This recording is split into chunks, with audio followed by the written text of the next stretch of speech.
welcome to Rediscovering Me podcast. This podcast dives deep into the transformational journey of healing, self-discovery, and so much more. As always, it's your girl, Nakia P. Happy 2024. I am super excited about our episode on tonight because we're going to talk about brushstrokes to healing, okay? Brushstrokes to healing, how art transforms pain into power. And I have a wonderful, beautiful, special guest with us today, Kicherra Chisolm. We're going to bring her on and she's going to talk to us about how art can help you with your journey of healing. Kicherra, are you there? Yes, ma'am. There you Hello, go. everyone. Thank you so much for joining us, love. How are you doing? I'm doing great. How are you? I am doing great. Thank you for asking. So before we get started, go ahead and tell our audience a little bit about yourself and what you do. All right. Well, I'm Kicherra Chisolm, and I am a certified therapeutic art instructor. And what I do is I utilize art in a creative and positive way to help uplift your spirits and also to allow you to remove some of the negative thoughts and emotions that you've been harboring. So I got my certification about 3 years ago, and I host virtual and in-person paint therapy classes, artistic healing classes, as well as traditional art lessons as well. Awesome. I love it. So we're going to go ahead and dive right on into it. Okay. Now, can you recount a moment in your life where art played like a crucial role in your healing or overcoming pain? Yes. So in 2018, I had a seizure and flipped my car over, and my entire life changed. So I wasn't able to drive anymore at that time. So I basically lost contact with everyone and everything. And I was just sit and isolated in my little section of my room or in my little section of my life. And I decided one day that, you know what, I have a gift. I'm going to utilize that gift to help me to feel better so that I'm not just falling into depression in my room. And art, my artwork and creating positive form of art helped me to find confidence and courage to go forth and improve my life. And I wanted to share that with other people, which is why I got certified in therapeutic art instruction and life coaching. Okay, that's awesome. And I totally understand as someone who also deals with seizures that can totally disrupt your life. Sometimes they come in unexpected, but I love the fact that, you took what you're talented in, your gift, and transformed that into a way of healing. So the next question is there an experience? I'm sorry, in your experience, what is it about art that allows the transformation from pain into power? I think that one of the ways that art can transform the pain or the negativity that you've experienced is through repetition. And for instance, this activity that I did right here is not overly complex or anything of that nature, but each one of the spirals represents a part of your journey and represents us entering a cycle and moving out of a cycle as well. And underneath this beautiful painting, I utilize a lot of positive and negative words to combat each other. And then I wrote a beautiful quote that says, I am proud of myself, because that's how I feel at this moment in time. So by utilizing words in art and paint, you can positively, in fact, impact the way that you're feeling in that moment, as well as having that visual reminder to remind you as you go along your journey that you are capable of removing these negative things. That's awesome. That's awesome. Now, when you do your art sessions, your therapeutic art, sessions, how does the art brings connection between other people who may not know about healing or did not expect that art to help them in their healing journey?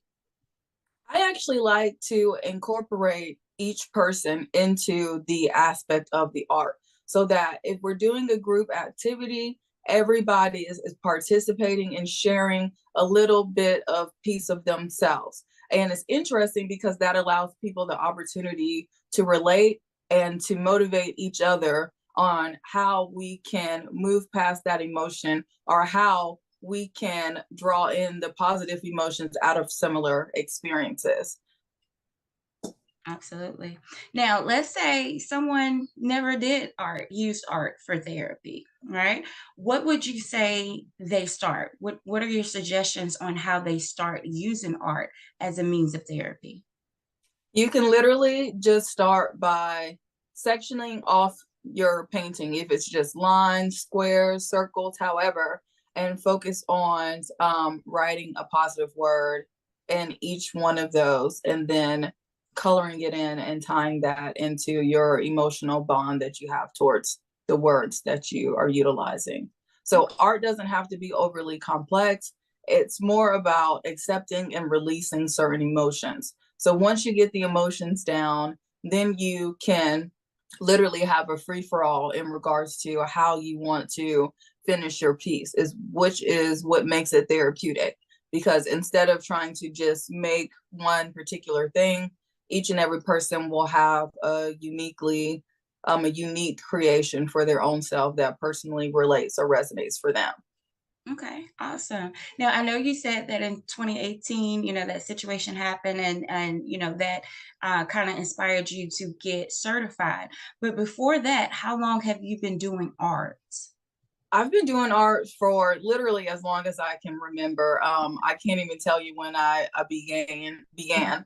And I actually went to college for fashion merchandising and marketing.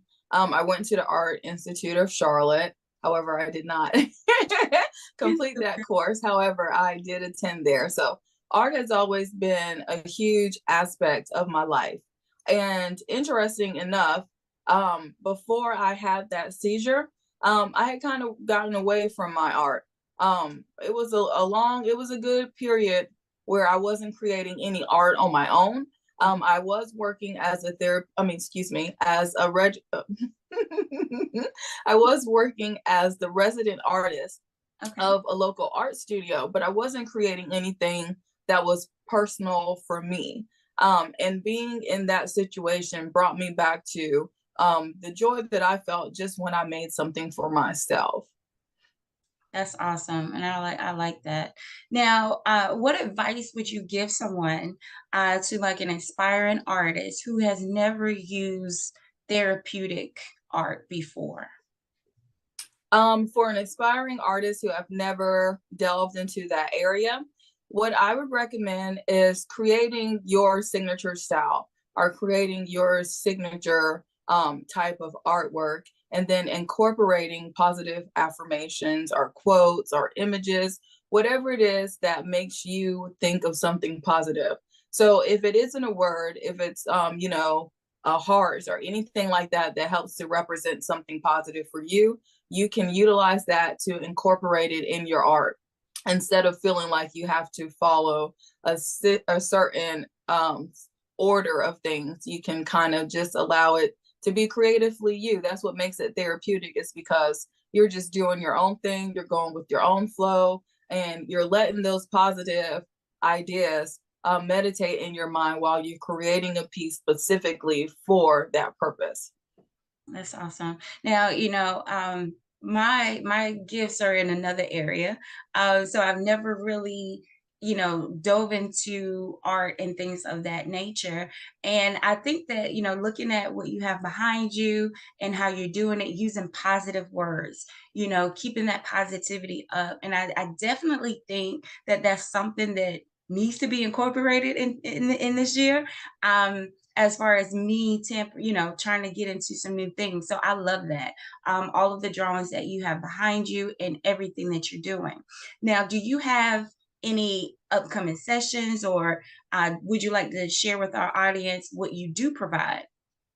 Okay, so I actually have a whole tutorial series on my YouTube channel in regards to my artistic affirmations and some different therapeutic art activities to help you just, kind of introduce yourself to that perspective and to kind of get an idea in regards to how it could benefit you, even just watching it.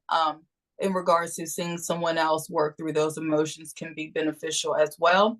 And along with journaling, I have an art journal, of course, because I'm an artist, but just having a journal and even just writing the words and even just coloring it in can be so therapeutic. And I'll share one with you guys to give you an idea. So this one is joy. Mm-hmm. And you see how I literally just use the circles? Right. And I thought about in my mind each one of the areas that overlapped. What about those areas bring me joy, since I was focusing on joy for this particular piece? So see, something like this is not extremely difficult to create, but it can be extremely powerful in regards to how you connect with it. And also, on top of all my journal entries, I write, I am so happy and grateful now. So every time I can look in this journal, I can go back to this piece. Every time I'm not feeling joyful, or every time I'm focusing to find that joy in whatever situation, and look at these bright, vivid colors and continue to remind myself and say this out loud to help me to get over whatever negative emotions I'm feeling. So I wanted to use that as an example because I got a little bit more complex, but it's very simple. Like, it doesn't have to be extremely difficult. It doesn't have to be where you have to create a masterpiece. And what I like about doing the group classes is that everybody's is uniquely different. Nobody looked like mine. Nobody looked like anybody else's. And that actually gives you a sense of pride and a sense of ownership, because you created something that was unique to yourself, even while you were connected with this supported group of people around you. Awesome. And that's a beautiful piece. I love that. And like I said it before, the positivity in it, that is something that we can all use, because so many times, life happens. We're dealing with so much, and it's easy for that negativity to sweep in, to kind of overtake us. But you've shown us how we can simply use art, not be too deep for, people like me, that's just a beginner. We don't have to be too deep in it. And it can still bring a positive aspect to it and bring that positivity into our lives. So I absolutely love that. That is amazing. Now, would you like to give any encouraging words to our guests, or anything, say anything? So whatever season or whatever you are dealing with right now in this moment, you will not have those same struggles in the future. Even though there will always be something that you're working through or you're working towards, this issue that is all consuming in your life right now will pass. It will pass. So stay encouraged and find ways to focus those thoughts and those fears or those frustrations in a positive direction. Because when you change your perspective, you'll be surprised of the way that you can change the choices in your material world in that moment in time. Yes, I like that. I love that. Kicherra, I want to say thank you so very much for this. You've truly given us some information on how brushstrokes to healing, how art can transform pain into power. So we can use that pain that we're feeling, and we can take that and put it into our art to get us to that power. We can transform that. And I absolutely love that. So can you tell our audience how we can connect with you? If they have questions about art or would like to take any classes, where can they find you? Okay, first and foremost, you can find me at my YouTube channel, which is entitled Kicherra Creates, and also on all social media platforms, minus Twitter. I'm not on Twitter. You can find me all just by Kicherra. Put in my first name, it will all come up. But those are the best ways to find me. And I also have an Etsy store, and I'm working on finishing my other website as well, in regards to setting appointments and in regards to purchasing specific items that has my artwork attached to it. Absolutely. I love that. And of course, like we discussed before, I shall be getting in contact with you because I need to try some new things. That's the plan for this year, to try some new things. So I absolutely love that. Thank you so much, love. I appreciate everything that you're doing. I've watched some of your videos and you are very positive. You're always, just going deep into what we need to do, how simple it can be, how it doesn't have to be complicated. Because a lot of times we do not try things because we have it in our head that is so much, so big. And you've definitely shown us how we can start off small and we can keep going from there. So thank you so very much. I appreciate that. You are very welcome. All right, guys. Thank you so much for tuning in to Rediscover Me podcast. As always, we are live every Thursday at 7 p.m. Eastern Standard Time. Make sure that you connect. Kicherra's information will be listed underneath, okay? So that way you'll have information to her YouTube and her social media platforms. So make sure you click. Make sure you support. Y'all know how I feel about that, okay? We click and we support, okay? So make sure that you do that. Again, happy 2024. Make it the best year that you've ever had. Okay. I'll see you guys later. It's your girl, Nakia P. Have a great one.